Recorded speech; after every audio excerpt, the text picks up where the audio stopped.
I recently did an episode on Edgar Cayce and how great it feels to be compared to him, as well as the other psychic that was mentioned as a comparison, Omm Sety, aka Dorothy Eady.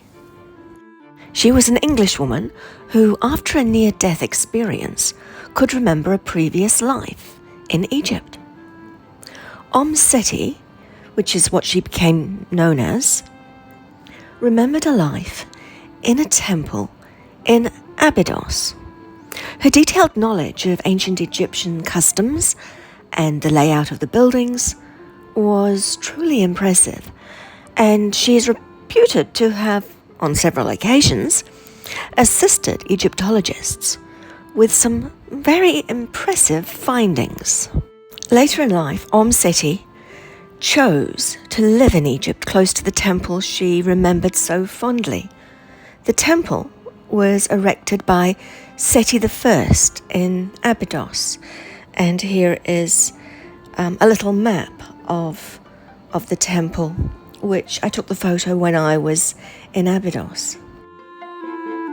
And this is a model at the entrance to the temple, and you can see that it's quite a large area, but the entrance, the walkway up, is from the right-hand side, and you go up, and then when you make all the way through, at the very back is the Osirian, and we will come to that shortly. So, back to Omm Sety, or Dorothy Eady. Her kind nature and willingness to talk to people made her very popular amongst the visitors to her temple. So quite often people would go there just to meet her. She did a lot of work there, and the temple archives have a lot of the stuff that she wrote about the temple.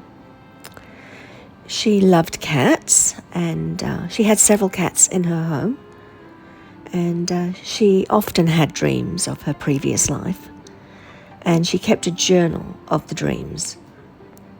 One of her claims regarding the temple, or what was behind the temple, the Osirian, was contrary to what the Egyptologists believe, since they consider it to be the remains of the cenotaph of the actual temple.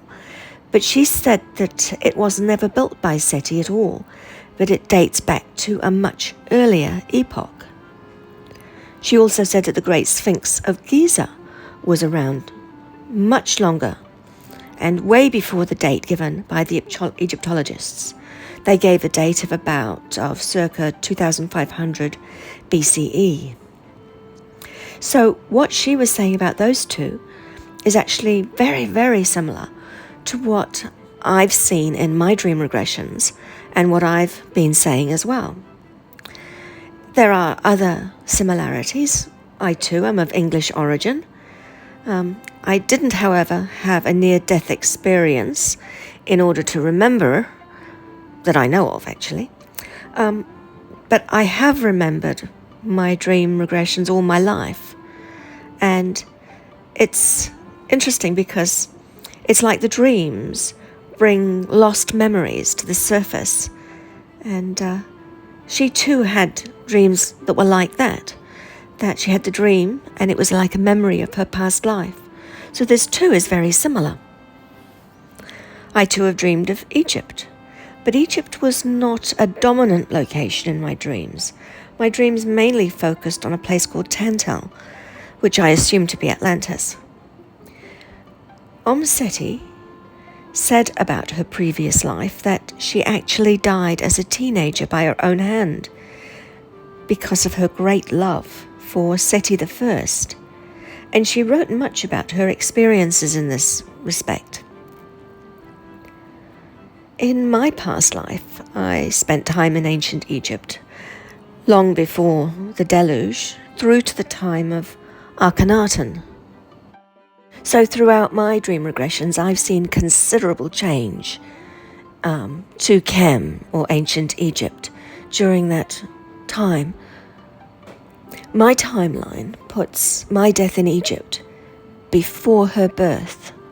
So I transitioned during the era of Akhenaten in about 1335 BCE, and she would have lived her past life in the era of Seti I, which just shortly after that, in about 1300 BCE.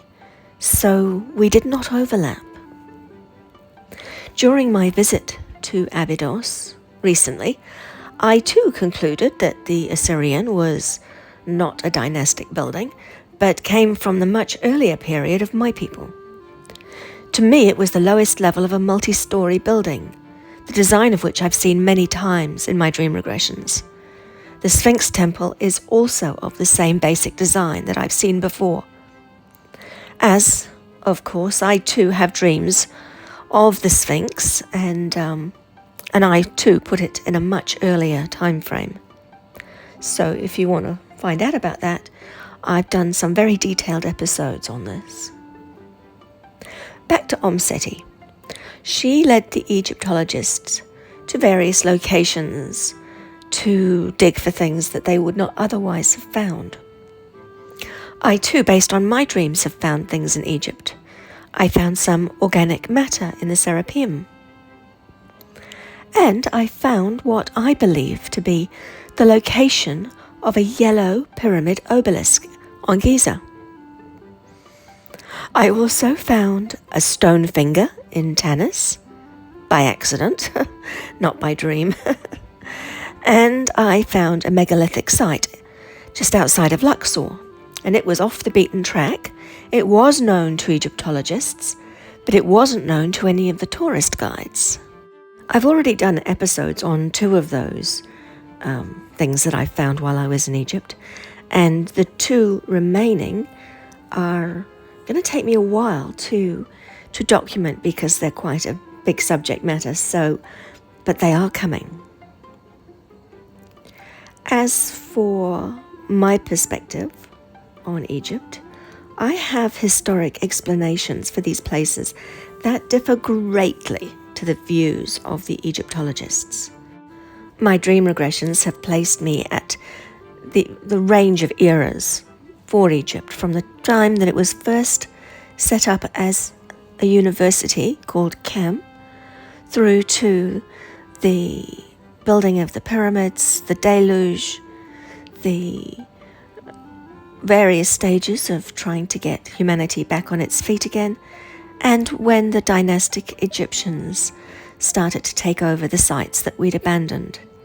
So I've seen the full range when it comes to Egypt. And I have massive respect for the dynastic Egyptians and what they achieved. It's just some of those amazing things that are credited to them are not actually their handiwork. They just adopted it and made it their own, and often did some very significant renovations, which in its own right was a very large project, very impressive, and truly admirable. So back to Omm Sety. Her past life was in Abydos, whereas I don't think I spent much of any time in that area. My past life regression memories of Egypt are mainly of Giza and Saqqara, and also one other place which I haven't actually located yet, but I believe may have been Amarna. But I wasn't able to visit Amarna when I was in Egypt, so I really can't be sure. So, looking at all these aspects of her and me, it certainly looks to me like there's a lot of similarity. I even love cats, and I have several at home with me, as well as one particular cat that I return to in my dreams. So, I now have the nickname of Omm Sety. It started after it was assumed that I was the mother of the tour guide I was with. The tour guide was Anyextee, who you may have heard of. He's quite well known on YouTube, and he's a wonderful guide. And I felt very honoured to be thought of as his mother. I am the right age, so I thought it was a great compliment. But the reason that I jokingly got that nickname was that I'd found some interesting things on various sites. And combine that with the fact that Omm also means mum, so that's how I kind of got the nickname, Omm Sety. So I'm thinking it's actually quite a good match to me, and it's not too much of a stretch in ability between Omm Sety and Omm Sety, i.e. me. So thank you, Anyextee, for making the comparison and being such an amazing guide for me while I was in Egypt. I did have 2 guides, one for the earlier part of my trip, and he was amazing as well. So I was very fortunate to have really good people introducing me to Egypt. Anyway, so that is it on my comparisons, and I will continue working on the episode about the Yellow Pyramid obelisk and the various other things that I need to get out, because I have so much material from my trip to Egypt. So it's coming out slowly, and I will get there. So thanks for listening, and if you enjoyed it, please do remember to subscribe, because it does make a difference. And also, you won't miss out on the episodes that are going to be coming out fairly soon. And I really do appreciate it as well. Okay, thank you everyone, and I'll catch you next time.